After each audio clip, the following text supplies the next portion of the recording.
Hello! Hello, hello. Hello, gatherers. You are here. Well, we are here.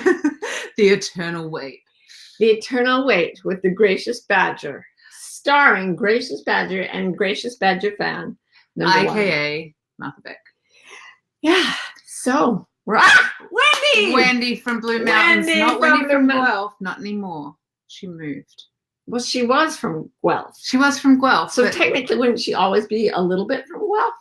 Tell us, Wendy. I think she's clearly saying it's Wendy She's from Blue Mountains. Yeah. Hi, Cindy. Hi, Alexa and Karen and Jane and Rachel and Carrie. Hello, everybody. Hello. How you I love it doing? when we have our UK people. Samira and Anna, Wendy. Yes, in New Zealand. Like Wendy's up super duper early. Yeah, pretty early. Pretty early for New Zealand. Yeah, like 5 or something. Anyway, no, I don't think it's that early. Really? Earlier Okay. in Oz. 5 o'clock somewhere. It's definitely 5 o'clock. Elle and Gwen and Melanie. Woo, woo, woo, woo, woo. We love you guys. Anna, It's Joyce, so and happy to Nancy. see you. Sonia. Woo! We got to see Sonia because she is one of the Will Immersionites. We got to see her literally broadcasting herself live from her swearing in ceremony as an American citizen. So congratulations. that is certainly Sonia. a great gift to all of us here in the States. And it was so wonderful to Joy. see. She says Joy in the house. Yeah, because I called her Joy the entire time. Her name is Sonia Joy. So I just got stuck on the Joy bit. As we sometimes do. Oh, Wendy says I lived in Guelph for a while. So there you go. There you go. Here's Gigi. Hi, Gigi. And we got Carol. Isn't that Gail? I Yeah, thought that was Gail Gail. from the Star. AKA Gigi. Oh, that Gail. Gotcha. Yeah. Alrighty. So we've got people from the Netherlands. Woo! That is wonderful. Yabba dabba doo. Shannon, how you doing? Vladimira. Oh, there's a UK person to Anne, also from the UK. Woo! Woo! Nancy from Denver. Yes. Oh, California. Hi. Hi, guys. Hi, Melanie. We miss California, but we do. We also love it here in the very greenness We of do. Pennsylvania. Joanne and Gemma and Christy, welcome, welcome. Yay. Oh, so it's 8 a.m. in New Zealand. That's all right. I'm still proud of you. I'm still proud of you, Daisy. Thank you. Yeah, for sure. That is. Poor Donna is distressed that she couldn't beat Wendy. Yeah, well, What are you gonna do? you got to get up pretty early in the morning to beat Wendy from Guelph. Formerly Teresa from and Guelph. Beth and Kate and Donna and Sarah. We've got Kate from South Africa representing. Oh my goodness. So many peoples, but we picked South Africa. Yeah, so I was asking what sort of stone is it? It's a rose quartz for eternal friendship. Yay. Oh my gosh, big shout out to Claire from Melbourne. That is early, girl. That is Good for early, you. girl. Vegas, baby, says Utan. Woo! I think we should start. We've got like 120 people. I think to get my water. I will get your water. You start with the pickles. Okay. How to move mountains. Have All right. someone bring you water. That's step 1. Yeah, get someone else to move the mountain. That's the first step. And the last step. We are done. No, today I want to talk, last week we talked about uncertainty, and I was in the middle of a book auction. I was with the help of my amazing literary agent, Linda Lowenthal, I was going around to different publishers who had read my proposal for my next book. And I didn't know if any of them would like it. Well, they kind of liked it or they wouldn't have been talking to me, but I didn't know they were going to bid against each other. I didn't know which one I would like best. I didn't know which one would like me best. I didn't know if they would all decide that having met me, they had reconsidered and were never, ever going to come in contact with me ever again. So even though it was a really privileged kind of uncertainty, it still felt like, ooh, I had to sort of ride that energy all week. Well, thanks to my lovely agent, I met these amazing people last week in the publishing world, and I loved them all. And eventually Viking, a woman named Pam Dorman, an editor at Viking, made an offer and I accepted it. And it's kind of like, ooh, it's a little like dating. Yikes. It's fun. It's exciting, but it's a little uncertain. Anyway, now what is more certain is that I'm going to have to change my entire mode de vie. I used to live, when I lived in Boston, there was a woman, she was my landlady actually. She lived next door to me in this big high-rise apartment building. Her name was Madame Guichin. She was from Haiti. And she would always be adopting a new mode de vie. She was like, yes, I am doing something different, but it is not just that I'm going to write my memoirs. It is a whole new mode de vie way of life for those of you who aren't into the French. Uh-oh, I just drank ice. There, tossed it back like a seal. Okay, so I'm looking at changing my whole mode de vie because now I have a real life publisher, and the book I've sort of been tinkering with for 4 years really has to happen, and it really has to be as good as I can make it. And that really means that I'm going to have to spend some time writing. And at the same time, like it has become clear to me that if I don't exercise more, I'm going to be a crinkly little ball of fibromyalgia for the rest of my life. So I'm going to have to, I'm going to have to add workouts. I'm going to have to, it's summertime. So like we are doing a whole different pattern of living. Yes, my whole mode de vie is changing.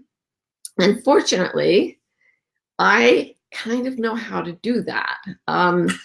It is like moving a mountain. And I remember thinking once I remember when I was in high school and I was thinking about the things I wanted to do with my life, and I had written down a list of my goals. And I remember thinking, I am like a person sitting at the bottom of Mount Everest with a dentist drill in my hand, thinking, I got to bring that whole thing down or move it over there. And I remember being so exhausted. I was 16. And I had enough hubris to think about Joan of Arc being 16 and hearing the voices tell her she had to get the English out of France. And I was like, I'm so glad I'm not Joan of Arc, because it's hard enough for me to just think about getting into college. But from that moment, really, I became aware of trying to make big things happen. And a lot of people don't have that kind of hubris. Again, maybe you don't think you want to make big things happen, but I bet you do. If you look inside yourself, I bet there's a lot of stuff you want to have happen. Maybe you acknowledge it and embrace it like I tend to do just because of my personality. Maybe you're hiding from it. I was talking to a friend today who I think has this massive life mission. She went to a psychic who like nailed all these different aspects. I was like, oh my gosh, if I could get into that psychic, she has like a year-long waiting list, I would totally do it. And the woman said, yeah, she was right about all my friends and my kids and everything, but she was wrong about me. And I said, how do you mean? And she said, well, she told me I have this huge life mission. And I was just like, dude, go back to that psychic, because I see exactly the same things in you that she saw. And my friend was like, no, I'm not that big. I don't have a, and I'm like, you have a vocation. Go back and find what it is. Whenever I sit with clients, I can feel, I will say I do have one little, I don't know if it's an intuitive talent or if it's just that I'm reading the signs of their lives and society and all the things that people exhibit on the outside, but I do kind of sense people's destinies. I don't have many magical tricks, but that is one of them. I sense people's destinies. So I can tell you that you sitting in your house or your van or what, I mean, I'm not even joking. There are a lot of people who don't have the money to live in a house, who don't even have the money to live in an apartment. Even you, yes, you may have a huge destiny awaiting you. And if you can't embrace it, you may be pushing it away because it's too big a mountain to move. And you can't imagine moving a mountain. Well, from 16, I started figuring out ways to move the mountain. And what I learned, and I've said this before in many ways, but it just bears repeating, especially for me now in my time of new mode de vie. And And that is something that has recently, by an author named Benjamin Hardy, been called a micro habit. So we've talked about turtle steps and how when I take a turtle step, it's like the least you could accomplish on your worst day, cut in half, and then maybe cut in half again. And then that little nugget of what you could do in a day, do that, and you'll move toward your goal. This is a little different because it's not just about taking a small step. It's about establishing a small habit. It's a very distinct difference because small changes will get you where you're going, but only if you have a high degree of motivation and a plan and you're moving in the right direction. To create a habit means that you take a small move every day, but it has to be in the right direction. So first, I want to reiterate something using more animal imagery. The first thing you do before you develop a micro habit, which is the way you move the mountain, you go up to an eagle vision of your life, way high up, and you look at your whole life and you say, what is my mission, my calling, my greatest desire? There are two ways to look at it. One is, how do I want the world to be different because I lived in it? You know, maybe there's a happy child that I raised. Maybe there is one beautiful poem or a really fine meal that I gave to someone. You know, if that's your whole mission, that's great. Go up really high, see what it is that fills your heart. Then the other one is, how do I want to be different because I lived in this world? So the first one is your effect on the world. The second one is the world's effect on you. And this presupposes, and let's just say for laughs, that you really are a spiritual being having a human experience. And you came here for a reason. And you wanted this world to make an impact on the part of you that will go on being conscious after your body dies. So your consciousness was one thing coming into this body. What has it learned in this body, and what does it want to learn? What does it want to experience in this body while it's in this world? So it's kind of your bucket list of things your soul wants to do in this material form. So once you have those two things figured out, what effect do you want to have on the world? What effect do you want the world to have on you? Then you've got this little target way out. So my target was, I want there to be less suffering in the world.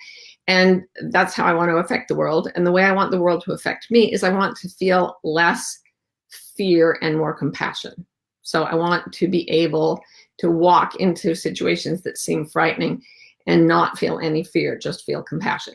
For this reason, I believe I've been afraid most of my life and had to go forward into it, because that's the only way you make that particular change. So once you've done that, that's eagle vision.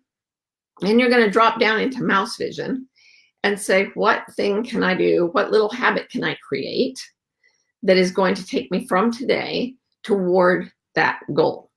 So you'll think of little milestones along the way. You know, you go up to the eagle vision, you go, okay, I want to reduce suffering in the world. How could I do that? Well, I could just go around helping people. That's a good way. I could take everyone a flower. That's a good way. In my case, I like to write and read, so I could write something down. And also, I really enjoy sort of hands-on, not psychotherapy, but I guess there's no better word for it than life coaching. There's got to be a better word for it. Please tell me a better word for it. No, it's just the inspiration that comes when we talk to each other about what we want our lives to be. That's all it really is. So I do that. I write things, and I try to cause small bits of happiness and reduce bits of suffering at every opportunity. Okay, so now that's brought me to writing this book, and now I'm going to change so that I'm writing every day. Okay, how do I establish a micro habit? The first thing is, I do not decide that I'm going to write for 4 hours every day, or that I'm going to write, 10,000 words a week, or some ungodly amount like that. What I decide is that I'm going to establish what I call a day map. Now, some people erroneously think that I'm talking about just a schedule of things I'm going to do during the day. You know, at 4 o'clock, I'll do this. I'll do the gathering room. At 5 o'clock, I'll do something else. That's good. It's great to have a schedule. But when I say a day map, I literally mean a map of where you go every day.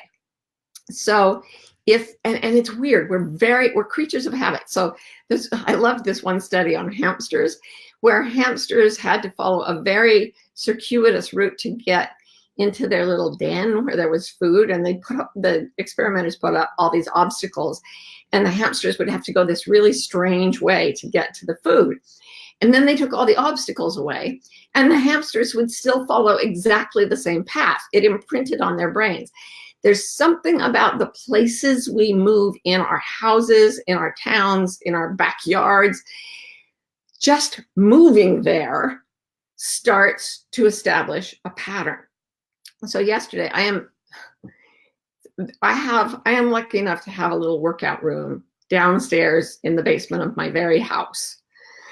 I literally just have to go downstairs. I got back from Africa, I don't know how long ago, thinking I will go down, I'll give myself a couple of days for jet lag, and then I'm going to go down and start exercising. Well, yesterday I did it. I literally haven't been there since. But yesterday I did it. And today I went downstairs and I rode my stationary bike for 5 minutes. And then I did little stretches and things for another 5 minutes. And that was it.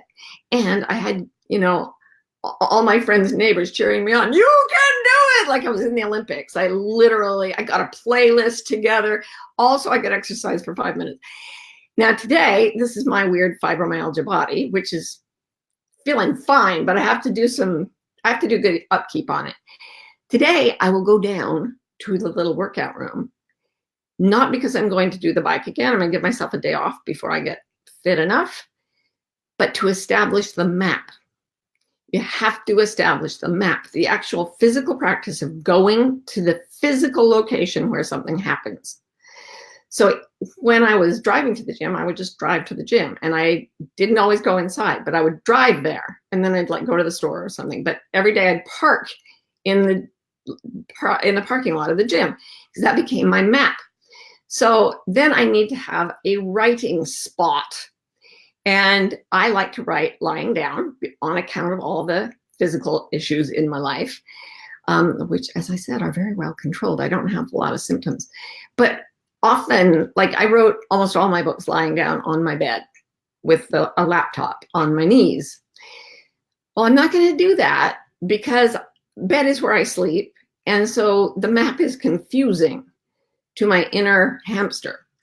So I have a long couch-like thing in my bedroom, a chaise-longue, I believe they call it. Oh, this is just all about French, isn't it? So it's maybe 3 feet away from the bed, but that's where I'm going to go to write this book. Not the bed itself, but the cushion 3 feet away from the bed. But I'm not going to write yet. I haven't even met my editor in the flesh. I had to meet her on the phone. So I'm going to have lunch with her, and I'm all very excited about that. But I am going to start lying there and just, putting in ideas for the book a little bit at a time. So the important thing is I'm not going to it for 2 hours a day. I'm not going to the little workout room for 2 hours a day. I'm going down there. I do 5 minutes of stuff. I move over to the chaise longue. I do 5 minutes of and then I'm out. But I do it every day. And there's this weird tendency. Have you ever noticed that when you come in from, I used to have a habit, I'd come in from the car, from outside, and go straight to the fridge. It's like, I'm home, what'll I eat? And it wasn't even because I was hungry. Sometimes I was hungry, and that's what started it. But once it happened, I'd go there every time. And sometimes I'd just stand there and go, but I don't want anything, and close the fridge again. But I always open the fridge. So if you get these patterns, they take you to the place and they break through some of the resistance you have. There are 2 other things I want to tell you. The first thing is about the first 5 seconds of an activity, okay? Your resistance to something will grow and grow and grow as you come up against it. And the last 5 seconds before you actually start the activity, your resistance will be at its peak. So if you can say, I'm gonna push through these 5 seconds. I don't believe in pushing much, but 5 seconds, that's all right. You can push for 5 seconds, especially if it's something you've established your eagle self wants to do. So I'm going to go to those places. I'm going to do something active in the little gym room. I'm going to write some words about my book on the chaise longue, and I'm going to do that every day for 4 days. 4 days is not enough to establish a habit that's hard to break, but it is enough to get a toehold. It actually establishes patterns. So the minimum is 4 days. Do it 4 days, preferably at the same time. Just go there, get a little hit of whatever you're meaning to do, move again. Now, so you push through those the last 5 seconds of resistance, first 5 seconds of action. You can do that. The other thing is give yourself some kind of physically enjoyable experience right after you go to the place where you want the habit to be. When I started giving vitamins to my son, he's quite bulky about certain things. He has his routine, and nothing's going to break it. You know, like every night he eats, I think, exactly 12 raspberries in almond milk, and they have to be arranged just so. And, you know, he just loves patterns. And if you break the pattern, he'll say, I'll be okay. But, you know, he's not really happy. So I started giving him vitamins, and Karen, who's known him since childhood, was like, he's not going to do it. You're not going to be able to make him do it. I'm not going to be able to make him do it. Nobody's going to make him do it. And I said, oh, but watch. See, Adam almost never eats sugar of any kind, except for those 13 raspberries or whatever it is. So, but I know that just like any primate, a little burst of sweetness is not going to be a bad thing for his body if it's in a healthy form. So I said, here's the thing, Adam, you have to have a little tiny, like medicinal dose of orange juice with the vitamins. And I was like, you're going to do it. He's like, I don't want to. I said, you're going to do it. So I made him push through. He took his vitamins. He had the little thing of orange juice. And he was like, So the next day, orange juice at the ready, he was like, oh, all right. 4 days in, he was absolutely in. Now if his vitamins run out, he's like, you've got to replace my vitamins. And there has to be the cup of orange juice. And we're all like that. A little touch of sweetness. I don't eat sugar either. I don't even drink orange juice. But I could have myself a little hit of like a sugar-free drink that is still sweet because I still love the taste of sweetness. Or going down to the gym, play a very fun song, which is, I did that yesterday.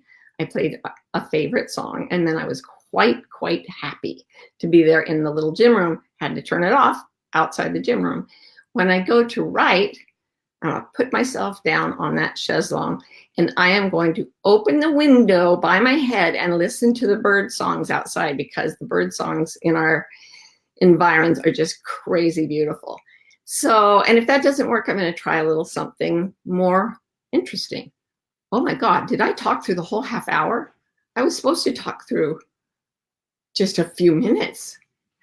I think it was wonderful. Oh no, I see. I have not got my mode de vie right. We have to do Q&A now. This is terrible. Does anyone have any questions about your new mode de vie? Okay, here's a good one from Jen.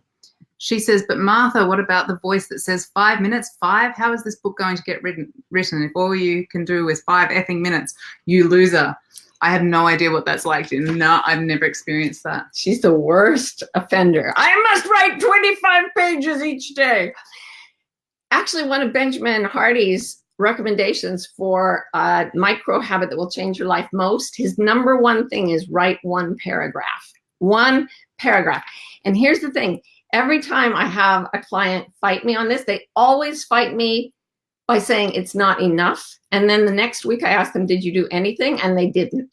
Or maybe they had one day where they sprinted ahead and did like 5 pages. Those 5 pages are not going to be very good. It actually improves everything when we do things habitually. The brain loves routine. So I would say, notice your ego and its entanglement with wanting to do much. Notice your process and how it doesn't work when you try to do much. And then like take this as a challenge. Sit down, write one paragraph tomorrow, write one paragraph the next day, always do it at the same place, have a medicinal dose of orange juice, boom, watch it get done. I mean, watch it get done. It's incredible how fast small moves move mountains. There you go. Tweet that. Donna has a great question. She says, what if your eagle vision keeps changing and goes in many divergent directions? For example, I want to inspire others to see and feel their dreams, and I want to help leaders be more compassionate.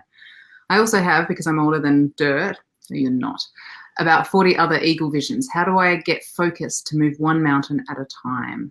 You see which ones keep recurring and which ones are strongest. Also, you may find that one effort could serve many, many ends. So see if they converge, see if the Venn diagram has a lot of overlap, and go for the place where all the things overlap. But what you will find is the thing that you most habitually do, even when you're not forced, like I habitually talk to people about their lives, love it, can't stop myself, and habitually read stuff that inspires me, love it, can't stop myself. If you love it and can't stop yourself from imbibing it, then that's what you're probably meant to create. Go with what's easiest. It's another important point. This should be easy. And some people will say, but what if I don't know what I really want? Usually, if you don't know what your eagle vision is, it's because you're not allowing yourself to think big enough.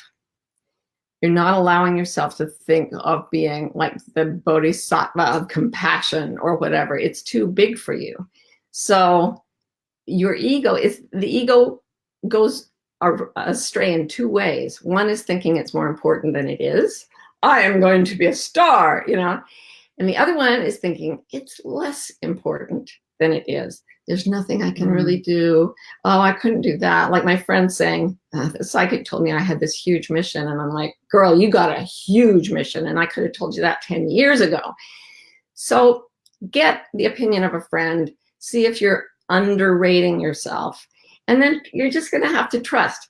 Your vision is higher than you think. The steps toward it are lower than you think. Just try it. Try it. Wendy wants to know, what if you don't know what your eagle vision is? Yes, well, that's what it is about being big enough. But you will find that the things that you have done since childhood, the things that keep pulling you back and consistently do that, if it's like Ro loves to cook. I do not love to cook. And she consistently returns to cooking over the years, cooking for friends, cooking for family. That's part of her mission. She doesn't need to be a chef. She just loves nurturing people. And then you can start to see, oh, nurture. Okay, I have an eagle vision where I want people to feel nurtured. And you can start to broaden the purview and say, oh, by the time I leave this world, I want many people to feel nurtured by me. By the time I leave this world, I want to feel nurtured by my own experience. I'm going to focus on things that feel like nurture. So that's how you do it. That sounds wonderful. Anything else? Christy wants to know, when you stopped eating sugar, did it feel like moving a mountain? You know what? Good for me. I really did it in small steps, and here's how I did it. I know where this is I going. went on a ketogenic diet, which is like no carbs. Like I can't even eat like a whole carrot a day. That's too sugary.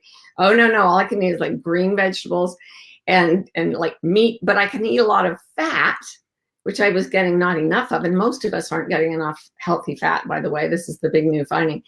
So that went a long way towards replacing sugar. But the other thing is that I can eat some artificial sweeteners, stevia. So what I did was I found a recipe for keto-friendly cheesecake, which had cheesecake, sour cream, stevia, and flaked coconut in it. And I ate a cheesecake every day for about 6 months. You actually did. I would make a cheesecake in the morning. And by afternoon, Ro and Karen, I'd hear them in the room going, she can't have eaten the entire thing. Like, what is wrong with her? And I would be in their room. I'll make another one. Then I went to my doctor and she said, no dairy products. And I rent my clothing and poured ashes on my head. And then I went to eating a lot of like shortbread cookies made of nuts and ghee and stevia. There are ways. I made a little day map that included baking a cheesecake every single day and eating it, and that eased me in. Haven't had sugar for 3 years. Boom. So we're at the hour. Yeah, I caught this one little comment. Someone asked if I still believe in the Holy Spirit, and I just want to say, I do. I don't think there's anything else moving any of us ever. And I think whatever that spirit is, it's what tells us to move the mountains, and it's what enables us to move the mountains.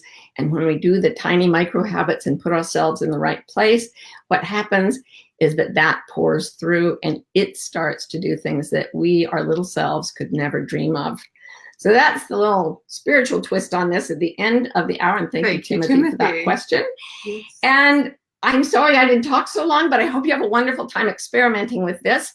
And by the time I speak with you again, I will have gone to my little gym room all the days, and I will have been on the chaise all the days, and I will have done all the little tiny things. And I hope you I will do things too. Yes. Some things. Mwah, mwah, mwah. Mwah. Thanks for listening. Love you. See ya.